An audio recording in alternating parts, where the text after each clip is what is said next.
श्री कृष्ण भगवद्गीता का छठा अध्याय श्लोक नंबर 12।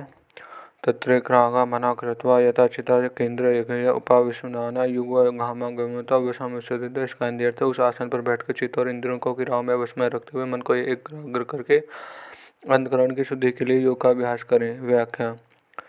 पूर्व श्लोक में बिछाए जाने वाले आसन की विधि बताने के बाद भगवान 12वें और 13वें श्लोक में बैठने के आसन की विधि बताते हैं। जिस आसन पर क्रम से कुश और मृगशाला और वस्तु बिछाया हुआ है, इसे पूर्व श्लोक में वर्णित आसन के लिए यहाँ तथा आसनी पद आई है। उस बिछाए हुए आसन पर सिद्धासन, पदासन, सुखासन आदि किसी भी आसन से सुखपूर्वक बैठ सकें, उस आसन से बैठ जाना चाहिए। आसन के विषय में ऐसा है कि जिस किसी के आसन पर बैठे उसी में लगातार 3 घंटे तक बैठा रहे, उसने समय तक इधर उधर हिले डुले नहीं। ऐसा बैठने का अभ्यास सिद्ध होने में मन और प्राण स्वतः स्वाभाविक शांत हो जाते हैं। कारण है कि मन की चंचलता शरीर को स्थिर नहीं होने देती और शरीर की चंचलता क्रिया प्रवृत्ता मन को स्थिर नहीं होने देती। इसलिए ध्यान के समय शरीर का स्थिर रहना बहुत आवश्यक है। आसन पर बैठने के समय चित्त और इंद्रियों को क्रियाओं में वश में रखनी चाहिए। व्यवहार के समय भी शरीर, मन, इंद्रियों और क्रियाओं पर अपना अधिकार होना चाहिए।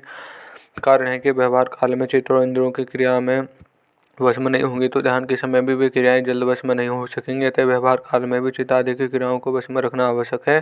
तात्पर्य है कि अपना जीवन ठीक तरह से संयत होना चाहिए। आगे 16वें-17वें श्लोक में संयत जीवन रखने के लिए कहा गया है। मन को एकाग्र करें, अर्थात मन में संसार के चिंतन को बिल्कुल मिटा दें। इसलिए इससे विचार करें कि अब मैं ध्यान करने के आसन पर बैठा हूँ। यदि इस समय मैं संसार का चिंतन करूंगा तो सभी संसार का काम तो होगा नहीं, और संसार का चिंतन होने से परमात्मा का चिंतन ध्यान भी नहीं होगा। इस तरह दोनों ओर से मैं रीता रह जाऊंगा और ध्यान का समय बीत जाएगा। इसलिए इस समय मेरे को संसार चिंतन नहीं करना है, फिर तो मन को केवल परमात्मा में ही लगाना है।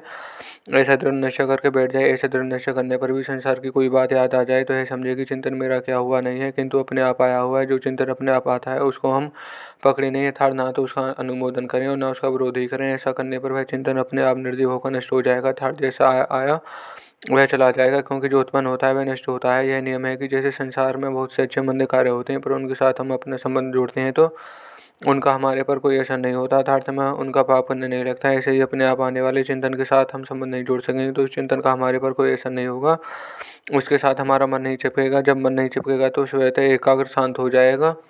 अंतःकरण की शुद्धि के लिए ध्यान योग का अभ्यास करें। सांसारिक पदार्थ, भोग, मान, बढ़ाई, आराम, यश, प्रतिष्ठा, सुख, सुविधा आदि का उद्देश्य रखना, अर्थात इनकी कामना रखना ही अंतःकरण की अशुद्धि है। और सांसारिक पदार्थ आदि की प्राप्ति का उद्देश्य कामना न रखकर केवल परमात्मा प्राप्ति का उद्देश्य रखना ही अंतःकरण की शुद्धि है। सिद्धि, सिद्धि आदि की प्राप्ति के लिए दूसरों को दिखाने के लिए भी योग का अभ्यास किया जा सकता है, पर उनसे अंतःकरण की शुद्धि हो जाए ऐसी बात नहीं है। योग एक शक्ति है, जिसको सांसारिक भोगों की प्राप्ति में लगा दें तो भोग सिद्धियाँ और सिद्धियाँ प्राप्त हो जाएंगी, और परमात्मा की प्राप्ति में लगा दें तो परमात्मा प्राप्ति में सहायक बन जाएंगी। और यह श्लोक यहीं समाप्त होता है। धन्यवाद।